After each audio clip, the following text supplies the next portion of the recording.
Welcome to the Running Network Show. Join us each time as we explore the people, the places, and the events that shape our great sport. Well, the Crim Festival of Races is a couple of days away, and we're here with Bill Rodgers, who's run the Crim, and you've run maybe every other worst race in the world. Haven't you, Bill?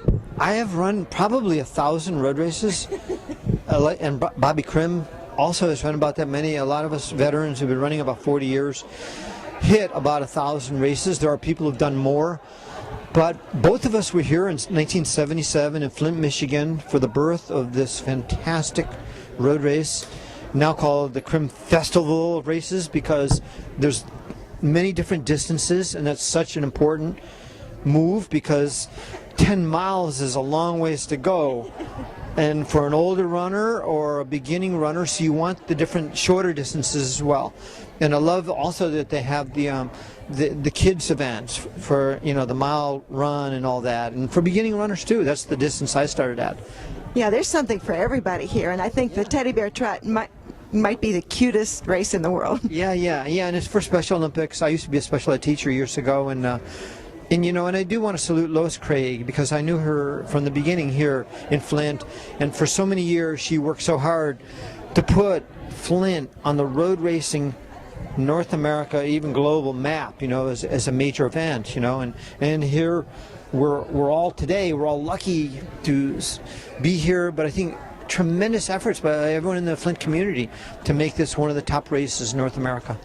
It truly is, and one thing I just learned about you, Bill Rodgers, and that is the wheelchair event here is something that you started.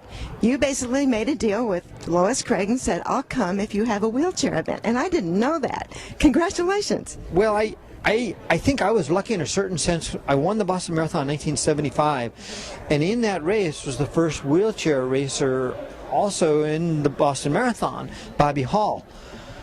And so the Boston Marathon wheelchair division came out of his participation that year, and you know, the wheelers, as they call themselves, are, you know, is a part of our sport, a big part of the sport today, you know. So, but Lois is, I think, has always had fun with the race, and I think we all do.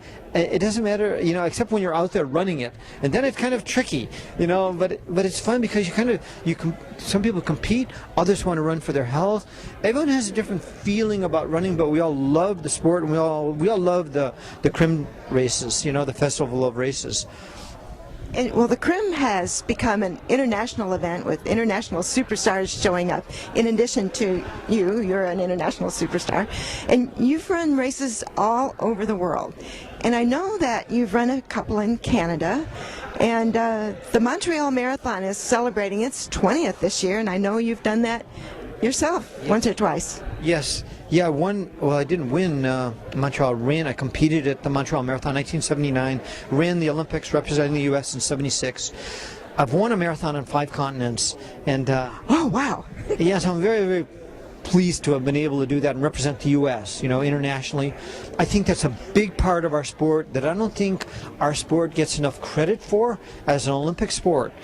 You know, marathoning and distance running. And I think so the Crim Festival of Races are part of this international feeling of the power of our sport to make connections and goodwill, which we need in the world. I really believe that big time,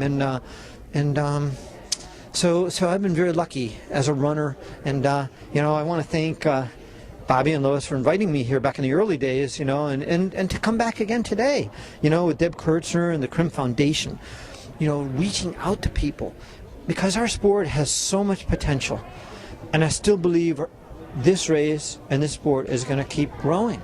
It's going to keep growing. You know that, Gene. You know, you follow it for years, and just as the sport evolved over the last 33, 34 years here in Flint, it's going to keep getting bigger and stronger, and I love that, because the more people who take part, the better. You know what I mean. And the Crim certainly gets people involved in ways that most other races don't even think of. So, Bill, we have to congratulate you for being an ambassador for the sport internationally, and we're happy to see you back in Flint. Thank you very much. Thanks a lot, Jeannie. Good to be on your show. Thank you. Yeah.